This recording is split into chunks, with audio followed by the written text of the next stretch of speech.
नमस्कार साथियों।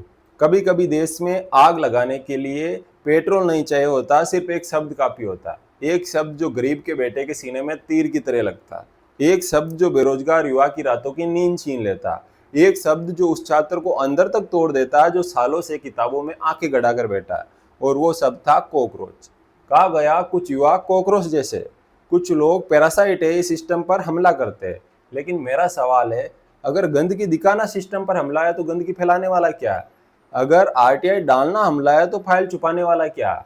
अगर बेरोजगारी पर बोलना हमला है तो भर्ती रोकने वाला क्या है? और अगर सवाल पूछने वाला कॉकरोच है तो इस हिसाब से दुनिया में लाखों करोड़ों कॉकरोच हुए। कुछ दिन पहले सुप्रीम कोर्ट में सीनियर एडवोकेट डिजिग्नेशन से जुड़े मामले की सुनवाई चल रही थी। हमारे जज साहब सीजेआई सूर्यकांत ने एक टिप्पणी की थी। टिप्पणी करते हुए कहा कि समाज में पहले से ही ऐसे परजीवी है जो सिस्टम पर हमला करते हैं। कुछ युवा कॉकरोच जैसे है जिन्हें रोजगार नहीं मिलता, प्रोफेशन में जगह नहीं मिलती। उनमें से कुछ मीडिया बन जाते हैं, कुछ सोशल मीडिया, कुछ आरटीआई एक्टिविस्ट और कुछ अन्य एक्टिविस्ट बन जाते हैं और फिर हर किसी पर हमला करना शुरू कर देते हैं। बाद में सफाई आई कि बयान को गलत संदर्भ में पेश किया गया और निशाना बेरोजगार युवा नहीं बल्कि फर्जी डिग्री लेकर सिस्टम खराब करने वाले लोग थे। सफाई अपनी जगह है, लेकिन चोट तो लग चुकी थी, क्योंकि शब्द वापस लिए जा सकते पर दिल पर लगी चोट इतनी आसानी से नहीं जाती। इस देश का युवा पहले से ही टूटा हुआ है। डिग्री हाथ में है लेकिन नौकरी नहीं है। फॉर्म भरता है तो पेपर लीक हो जाता है, पेपर देता है तो रिजल्ट अटक जाता है, रिजल्ट आता है तो भर्ती कोर्ट में फंस जाती है, इंटरव्यू देता है तो सीटें कम हो जाती है, आवाज उठाता है तो कहा जाता है तुम नेगेटिव हो। और जब यही युवा आरटीआई डालता है, जब यही युवा वीडियो बनाता है, जब यही युवा पूछता है मेरे गाँव की सड़कें कहाँ हैं, मेरे स्कूल का पंखा कहाँ है,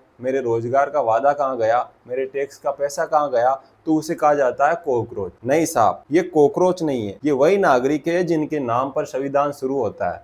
हम भारत के लोग। गांव की गली में कीचड़ भरा है, किसी ने शिकायत की तो बेरोजगार कॉकरोच हो गया। गांव के स्कूल में भीषण गर्मी है, ना एसी है, ना पंखा है, ना पानी है, किसी ने आवाज उठाई तो कॉकरोच हो गया। बच्चों के खेलने का मैदान किसी के कब्जे में, किसी ने मुख्यमंत्री हेल्पलाइन पर शिकायत की तो कॉकरोच हो गया। सरकारी अस्पताल में डॉक्टर नहीं है, किसी ने आवाज उठाई, किसी ने वीडियो बना दिया तो कॉकरोच हो गया। राशन की दुकान पर गरीब का अनाज कट रहा है, किसी ने आरटीआई डाल दी तो कॉकरोच हो गया। पंचायत में सड़कों का पैसा आया, सड़क बनी नहीं, किसी ने हिसाब मांग लिया तो कॉकरोच हो गया।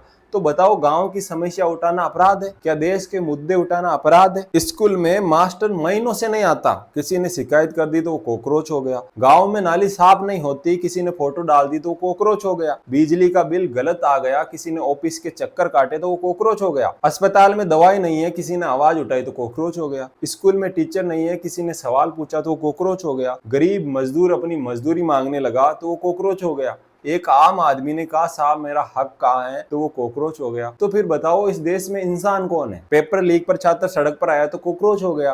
बेरोजगार युवा भर्ती मांगने लगा तो कॉकरोच हो गया। किसान मुआवजा मांगने लगा तो कॉकरोच हो गया। पत्रकार ने सवाल पूछा तो कॉकरोच हो गया। सोशल मीडिया वाले ने सच दिखाया तो वो कॉकरोच हो गया। आरटीआई कार्यकर्ता ने फाइल खोली तो कॉकरोच हो गया। किसी ने कहा नौकरी दो तो वो कॉकरोच हो गया। किसी ने कहा भ्रष्टाचार बंद करो तो कॉकरोच हो गया। वारे सिस्टम। जो चुप है वो संस्कारी, जो सवाल पूछे वो बीमारी, जो भ्रष्टाचार करे वो माननीय सम्मानीय, जो भ्रष्टाचार पकड़े वो कॉकरोच, जो फाइल दबाए वो अधिकारी, जो फाइल मांगे वो उपद्रवी, जो जनता का पैसा खाए वो सम्मानित, जो जनता का हिसाब मांगे वो पैरासाइट। अगर यही लोकतंत्र है तो फिर संविधान की किताब में हम भारत के लोग क्यों लिखा? लोकतंत्र में जनता मालिक होती है, लेकिन आज हालत ऐसी है कि जनता सवाल पूछे तो उसे ही कटघरे में खड़ा कर दिया जाता है। मेरा सवाल साफ, सिस्टम जनता के लिए है या जनता सिस्टम के डर में जीने के लिए? सीजेआई के बयान के बाद देश भर में सोशल मीडिया पर युवाओं की नाराजगी खुलकर सामने आई, लेकिन सबसे बड़ी बात यह रही कि युवाओं ने अपनी गुस्से को हिंसा में नहीं बदला। ना पत्थर उठाया गया, ना आग लगाई गई, ना सड़कों पर तोड़फोड़ हुई। इसके बजाय युवाओं ने डिजिटल तरीके से जवाब दिया। सोशल मीडिया पर कॉकरोच जनता पार्टी नाम से एक ऑनलाइन कैंपेन चर्चा में आया और कई युवाओं ने इसे अपनी आवाज का प्रतीक बताया। लोगों ने कहा अगर सवाल पूछना कॉकरोच होना है तो हम कॉकरोच है। ये मामला सिर्फ एक शब्द का नहीं रहा, ये बेरोजगारी, पेपर लीक, सिस्टम की जवाबदेही और युवाओं की नाराजगी का बड़ा मुद्दा बन गया। मेरा पक्ष भी कॉकरोच की तरफ है, क्योंकि कॉकरोच गरीब की रसोई में दिखता है, मेलों के ड्राइंग रूम में नहीं। कॉकरोच अंधेरे में जीता है, क्योंकि रोशनी हमेशा अमीरों के हिस्से में चली जाती है।